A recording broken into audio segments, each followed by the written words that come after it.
Bismillahirrahmanirrahim. Assalamualaikum warahmatullahi wabarakatuh. Kami dari kumpulan O terdiri daripada 3 orang, iaitu saudari Nurul Huda, saudara Aiman Hafiz dan juga saya sendiri Nuraini Najwa binti Ghazali. Okey, tajuk yang kami akan membicarakan pada hari ini adalah berkaitan dengan falsafah pendidikan kebangsaan, iaitu asas falsafah pendidikan barat dan juga falsafah pendidikan Islam.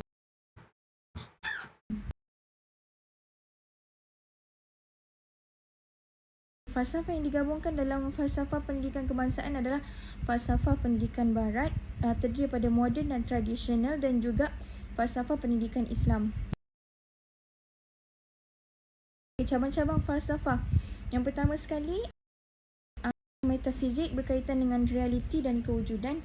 Yang kedua adalah epistemologi berkaitan dengan perihal pengetahuan, dan yang ketiga aksiologi, iaitu berkaitan dengan nilai, estetika dan juga etika, dan yang keempat adalah logik berkaitan dengan falsafah Islam, falsafah barat dan juga falsafah timur.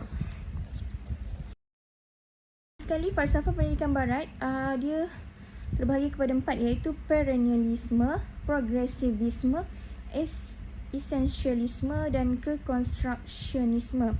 Okey, falsafah pendidikan kebangsaan dia berkaitan dengan intelek, rohani, emosi dan jasmani.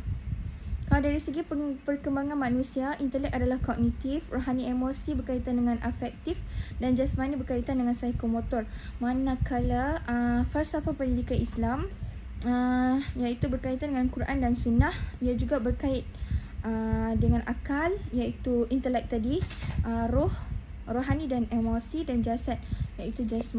Falsafah pendidikan barat. Falsafah pendidikan barat terbahagi kepada beberapa aspek.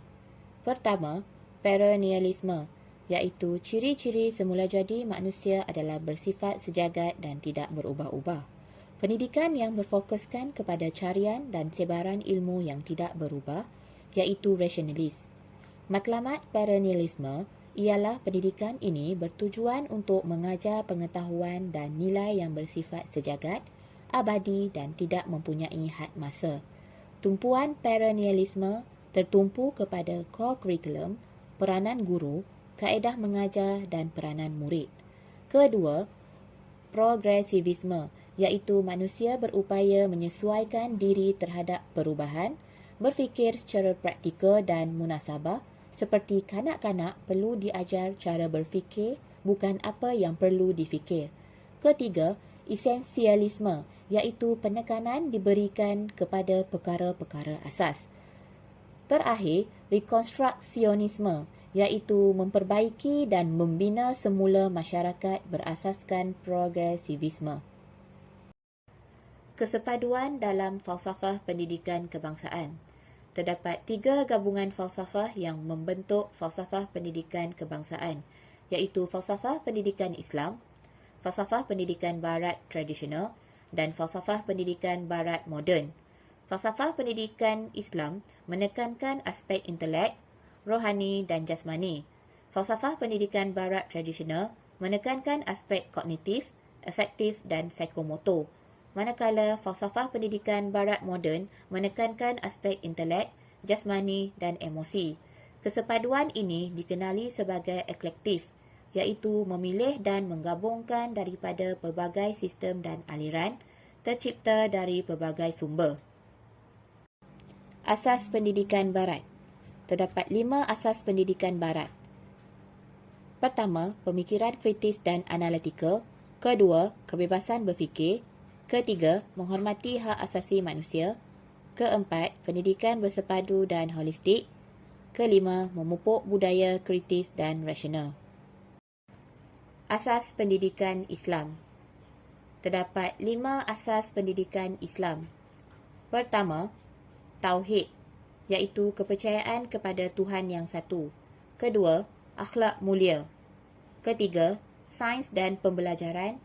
Keempat, keadilan dan kesaksamaan. Kelima, tanggungjawab sosial. Perbandingan falsafah pendidikan barat, pendidikan Islam dan falsafah pendidikan kebangsaan.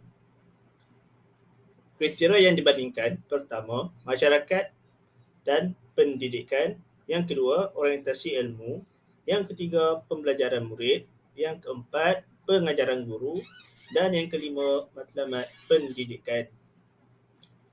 Yang pertama, masyarakat dan pendidikan. Pendidikan barat tradisional iaitu sekolah institusi pendidikan formal, sekolah ejen pembudayaan, pendidikan matlamat masyarakat, nilai bersifat objektif dan tetap berdasarkan persetujuan.